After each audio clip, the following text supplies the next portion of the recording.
So what just may be going on in this crazy world of ours? Let's look at 6 different sections of interconnectivity and see how this narrative fits with some of what we see going on even today, as influenced by beings from the antediluvian epoch. This is just my carefully researched opinion, and there is much more information I will provide in future videos in our ongoing Seed War series. Section 1. From dust we came, and to dust we return. Genesis chapter 2, verse 7. The Lord God formed man of the dust of the ground, establishing that humanity's physical form is intrinsically connected to the earth. Genesis chapter 3, verse 19. For dust you are, and to dust you shall return, emphasizing the cyclical nature of human life rooted in the earth. Ecclesiastes chapter 3, verse 20. All come from dust, and to dust all return, reflecting on the inevitability of death and the return to our earthly origins. Job chapter 34, verse 15. All flesh would perish together, and man would return to dust, further highlighting the transient nature of human life. Scientific evidence shows that human bodies decompose and return to the soil, contributing to the nutrient cycle that sustains life on Earth, linking us physically to the dust. Humanity relies on the earth for sustenance. Our food comes from plants and animals that derive their energy from the soil, reaffirming our connection to the dust. In many cultures, dust or earth symbolizes mortality and the impermanence of life, reinforcing biblical teachings. Sumerian and Babylonian myths often depict humans as being created from clay or earth by the gods, mirroring the Genesis account. The elements that make up the human body are the same as those found in the earth, suggesting a literal connection to the dust. Philosophers like Aristotle and Plato discuss the material composition of humans, often connecting it to the earth, predating biblical texts. Burial rituals in various cultures involve returning the body to the earth, symbolizing the return to our origins. Section 2. The fallen sons of God and their disconnection. Genesis chapter 6, verses 1 to 4. Describes the sons of God taking human wives, leading to the birth of the Nephilim, suggesting a transgression that disconnected them from their divine origins. Jude chapter 1, verse 6. And the angels who did not stay within their own position of authority, but left their proper dwelling, pointing to their fall and subsequent punishment. 1 Enoch chapter 15, verses 8 to 10. The book of Enoch expands on the fall of these beings, emphasizing their punishment of being bound to the earth and their desire to consume human blood. 2 Peter chapter 2, verse 4. For if God did not spare angels when they sinned, but cast them into hell. This disconnection is seen as a punishment, relegating them to a lower state and or possibly permanently banishing them until the time of the end. Stories from various cultures depict fallen or exiled gods, who, after their fall, were no longer sustained by the divine and had to rely on earthly sustenance, or in the case of Genesis, the dust of the earth, better known as us. The connection between seraphim and serpent imagery suggests a transformation or degradation in form or station, aligning with their fall. Leviticus chapter 17, verse 11 highlights that the life of the flesh is in the blood, possibly explaining why fallen beings seek it to sustain themselves, as they are spirit, and our life source or spirit dwells in our blood. So that just as man made of the earth sustains himself from earth-based food, so too does the spirit being feed of spirit found in our flesh and blood. The gods of Norse mythology, particularly the giants, were often depicted as consuming humans or animals to sustain their existence after being cast out. The story of the god Set, who was cast out and became associated with destruction and chaos, mirrors the fall of the sons of God and their need for sustenance from the earth. Some researchers connect modern reports of alien abductions and cattle mutilations to ancient fallen beings, suggesting they still require physical sustenance. Sacrifices in ancient religions often involved blood rituals, possibly to appease or feed these fallen beings. Section 3. Legends of vampires and immortals. Legends of vampires exist across multiple cultures, often involving beings that feed on human blood to sustain their immortal existence. First, Enoch chapter 15 verses 9 to 12. The Nephilim are described as spirits that continue to haunt the earth, seeking to consume human flesh and blood after their physical bodies were destroyed. The idea of immortals who must fight and absorb the energy of others to survive, as seen in the Highlander series, is a modern reflection of ancient myths. Vlad the Impaler, often associated with the Dracula legend, was said to drink the blood of his enemies, linking historical practices to the vampire mythos. Greek mythology's Lamia, a child-eating demon, and Empusa, a vampiric figure, both point to the concept of beings needing to feed on humans. The Rakshasas in Hindu mythology are demon-like beings that consume human flesh, resonating with the vampire archetype. Stories of revenants, or the undead who rise from their graves to drain the life force of the living, are common throughout medieval Europe. Graves of suspected vampires in Eastern Europe show signs of post-mortem rituals intended to prevent the dead from rising and feeding on the living. The ancient text, the Book of Giants, found among the Dead Sea Scrolls, describes the Nephilim as devouring everything, including humans, reflecting the vampire archetype. The concept of a parasitic relationship between humans and fallen beings is explored in modern psychology, particularly in discussions of narcissistic relationships. Modern films and literature continue to explore the idea of immortal beings who must feed on humans, suggesting a deep-seated cultural memory of such entities.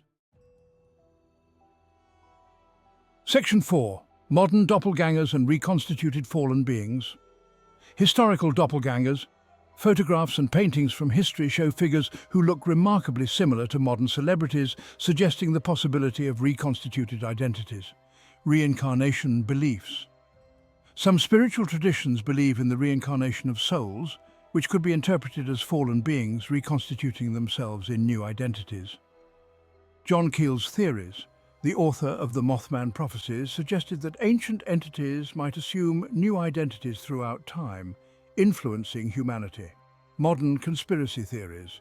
The idea that certain elites or celebrities might be ancient beings in disguise is a common theme in conspiracy circles, often linked to the Illuminati or reptilian theories. Ancient Egypt, the belief in the pharaohs as gods on earth who could reincarnate, reflects the idea of powerful beings assuming new identities over time. The King of Tyre, Ezekiel 28, describes the King of Tyre as a being who was once in Eden, suggesting an ancient, possibly fallen, being operating under a new identity. Literary examples. Stories like Dr. Jekyll and Mr. Hyde explore the duality of identity, hinting at the possibility of hidden ancient personas beneath modern facades. Hollywood's obsession with immortality. Many films and TV shows depict the idea of characters who never age or die, reflecting an underlying cultural fascination with eternal life. It is often said that Hollywood tells the truth, while the news media lies. Genetic experiments. Modern advancements in cloning and genetic engineering raise the possibility of creating new bodies for ancient spirits, aligning with the reconstitution theory. Mystical teachings. Esoteric traditions like Kabbalah discuss the possibility of ancient souls inhabiting new bodies, possibly as a form of punishment or redemption. Famous lookalikes, celebrities like Keanu Reeves, who are often compared to historical figures like Paul Mounet, fuel speculation about the reconstitution of ancient beings. This would also explain how ongoing generational deceptions are able to continue over vast periods of time, since it is the same beings behind the scenes and also directly involved through long life and reconstitution. Section 5. Agreements, missing children and exchange of knowledge. Ancient sacrifices. The practice of child sacrifice in ancient cultures, such as the worship of Moloch, might reflect ancient agreements with fallen beings. Bohemian Grove. Modern rituals involving effigies of children, like those at Bohemian Grove, could symbolize ongoing agreements with these entities. The Pied Piper. The legend of the Pied Piper who led children away might be an allegory for ancient beings taking children as part of a dark agreement. Project MKUltra. Some theories suggest that government projects involving mind control could be linked to agreements with fallen beings for knowledge in exchange for human lives. UFO abductions. Modern reports of alien abductions often involve missing time and memory loss, echoing ancient stories of children being taken by supernatural beings. Blood libel, historical accusations against certain groups for the ritual killing of children, might have origins in actual ancient practices tied to these beings. Technology leaps. Sudden advancements in technology throughout history, such as the Industrial Revolution, could be linked to knowledge provided by fallen beings. Black projects, conspiracy theories about secret government projects involving advanced technology often suggest a link to agreements with non-human entities. Esoteric schools, mystery schools and secret societies like the Freemasons are often rumored to have access to ancient knowledge passed down from these beings. AI and transhumanism. The rapid development of AI and transhumanism could be seen as modern extensions of ancient agreements, pushing humanity towards a post-human existence. Global elite. The idea that a global elite is in league with ancient beings to control the world and keep the masses subjugated is a common theme in modern conspiracy theories. And do I really need to go over the use of adrenochrome derived primarily from children as a source of longevity and power? I feel fairly certain if you have watched this far, you're familiar with its use. Section 6. Avataring Leaders and the King of Tyre. Ezekiel 28:12-17 describes the king of Tyre as an anointed cherub who was in Eden, suggesting that powerful earthly leaders might be avatars of ancient fallen beings. The concept of avatars. In Hinduism, an avatar is a deity who descends to earth in human form, a concept that can be paralleled with the idea of fallen beings inhabiting human leaders. The divine right of kings. The belief that kings rule by divine mandate could be interpreted as fallen beings influencing or controlling human rulers. Nephilim hybrids.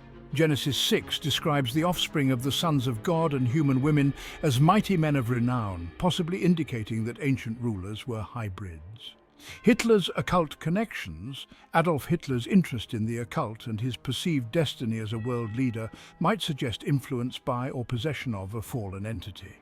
The Antichrist. Christian eschatology predicts the rise of a world leader who is empowered by Satan, an idea that aligns with the concept of fallen beings avataring human leaders. Roman emperors as gods. The deification of Roman emperors during their lifetimes could be seen as evidence of fallen beings assuming human forms. Pharaohs as Horus. Egyptian pharaohs were believed to be the living embodiment of the god Horus, possibly reflecting ancient beings taking on human identities. Mystery Babylon. Revelation describes a great city ruled by a harlot, often interpreted as a symbol of worldly power influenced by fallen entities. The Pope as a spiritual leader. Some conspiracy theories suggest that the Pope, as a religious leader with global influence, might be an avatar of a fallen being. Modern political leaders. The uncanny similarities between ancient despots and modern dictators could indicate that the same fallen entities continue to influence world events. This narrative builds a detailed case, connecting each concept to ancient and modern times while providing evidence from various sources, texts, and theories. Section 7. The interconnected web of ancient beings and modern conspiracies.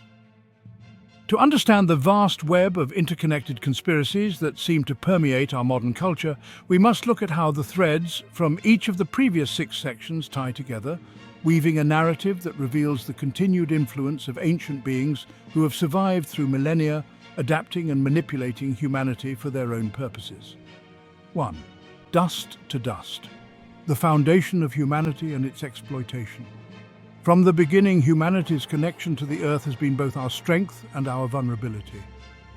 We were formed from the dust, as Genesis 2:7 and 3:19 recount, and our survival depends on the sustenance provided by the earth. This fundamental truth is exploited by beings like the fallen sons of God, who, having lost their connection to the divine source of sustenance, seek to feed on us, the children of dust. Example 1. The serpent's curse. The curse in Genesis 3:14, where the serpent is condemned to eat dust, symbolically ties these fallen beings to a parasitic existence. They can no longer feed on the divine but must sustain themselves on the physical. particularly on humans whose life force resides in their blood, as Leviticus 17:11 states. This curse foreshadows a long history of predation, where these beings feed off human energy, vitality, and even blood. Example 2, the Nephilim's legacy. The Nephilim, as described in Genesis 6:1-4 and 1 Enoch 15:9-12, were giants who consumed everything, including human flesh. Their insatiable hunger is a direct result of their fall, cut off from divine nourishment. These beings, now disembodied spirits according to the Book of Enoch, may continue to seek sustenance through human blood, manifesting in the legends of vampires and immortal beings who feed on humanity to survive. 2. The fallen beings, disconnected yet powerful. These fallen sons of God, having left their first estate, are now bound to the earthly realm, but still possess immense power and knowledge. Their disconnection from the divine source drives them to manipulate and consume human life to maintain their existence. Example 3. The reconstitution of fallen beings. As discussed in Section 4, the uncanny resemblance between historical and modern figures could suggest that these fallen beings, unable to truly die, simply reconstitute themselves in new identities over time. Figures like the King of Tyre in Ezekiel 28, who was once in Eden, could be avatars of these beings operating under new guises in each era. Example 4. The exchange of knowledge for human sacrifice. Theories about agreements between humans and these ancient beings, as explored in Section 5, suggest a sinister pact: knowledge, technology and power in exchange for human lives. Ancient child sacrifices like those to Moloch and modern conspiracies involving missing children may be remnants of this ongoing exchange. The Bohemian Grove rituals and the symbolism of the Pied Piper reflect this dark bargain where children are offered up in exchange for worldly power. 3. Immortals among us, ancient beings in modern times. The persistence of vampire legends and the idea of immortals like in the Highlander series are not just stories but reflections of an underlying truth. These beings, having mastered the art of reconstituting themselves, live among us, feeding on our life force to sustain their unnatural longevity. Example 5. Historical and modern doppelgangers. The striking resemblance between historical figures and modern celebrities, such as the comparison between Keanu Reeves and Paul Mounet, suggests that these beings have been among us for centuries, if not millennia. They reinvent themselves as needed, taking on new identities once the old one is forgotten. Example 6. The serpent's hunger and the elite, the vampire archetype seen across cultures, is not just a myth, but a representation of these beings' need to feed on humans. Modern conspiracies about the global elite being involved in child trafficking and ritual sacrifice may be extensions of this ancient hunger. These elites might be the human faces of these ancient beings, carrying out their bidding in exchange for power and influence. 4. The influence on leaders' avatars of ancient beings. Throughout history, powerful leaders have often been deified or associated with the divine, perhaps reflecting the influence or direct control of these fallen beings who continue to shape the course of human events. Example 7. The King of Tyre as an avatar.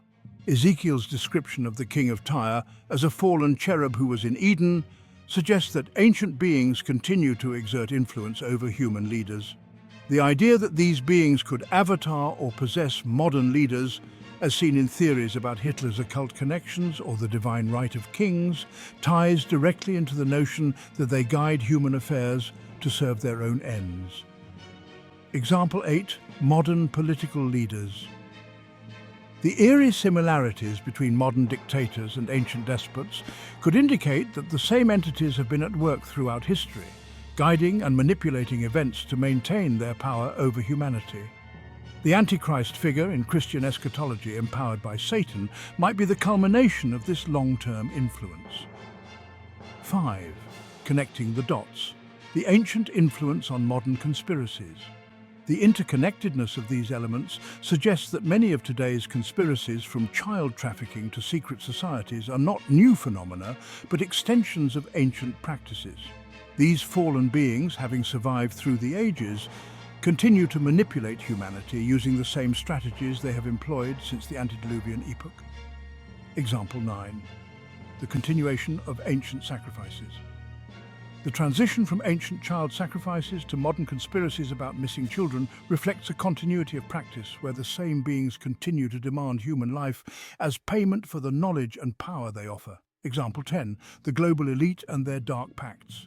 The idea that a global elite controls the world with ties to secret societies like the Freemasons or the Illuminati can be traced back to ancient agreements between humans and these fallen beings.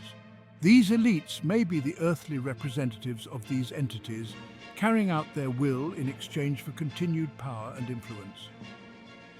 Example 11. Technology and knowledge as a tool of control. The rapid advancements in technology and the push towards transhumanism may be part of a larger plan by these beings to further control and manipulate humanity, offering technological wonders while leading us further away from our divine origins. The grand narrative ancient beings at work in modern times. The story that unfolds from these interconnected sections reveals a chilling possibility. The same ancient beings who once walked the earth as gods, who fell from their heavenly estate, are still with us today. They have adapted, reconstituted, and continued their age-old practices of feeding on humanity, influencing leaders, and exchanging knowledge for life. The conspiracies we see today, from the manipulation of global events to the trafficking of children, are not new, but are echoes of an ancient struggle that has been playing out since the dawn of time. These beings, whether through direct influence or through the avatars they control, continue to shape the course of human history. They hide in plain sight, their true nature obscured by the passage of time and the forgetfulness of humanity. But the evidence is there, woven through the fabric of history, myth, and conspiracy, waiting to be uncovered by those with eyes to see and ears to hear. In conclusion, the narrative that spans from the dust of the earth to the halls of power today is one of ancient beings who have never truly left us. They have simply adapted, finding new ways to sustain themselves and continue their age-old domination over mankind. The conspiracies that seem to crop up in every corner of our modern world are but the latest chapter in a story that began long before recorded history. A story of power, hunger, and the never-ending struggle for control over the destiny of humanity. If you've been intrigued by the connections we've explored in this video, you're not alone. The evidence suggests that the ancient battle we've discussed isn't just a relic of the past, it's an ongoing struggle that impacts our world today. The more we uncover, the more we realize that these forces are still at play, manipulating events and cultures to their advantage. If you're ready to dive deeper into the hidden truths behind the veil of our reality, make sure to subscribe to You Will Know. Here, we don't just scratch the surface, we dig into the mysteries of the ancient world, the spiritual battles that shape our present, and the conspiracies that hint at a darker truth. Join us as we continue to explore the seed war, uncover the influence of fallen beings, and reveal how these ancient forces still shape our world today. Hit the notification bell so you never miss an episode, and share this video with others who are seeking the truth. Together we can piece together the puzzle and reveal the true nature of the world we live in.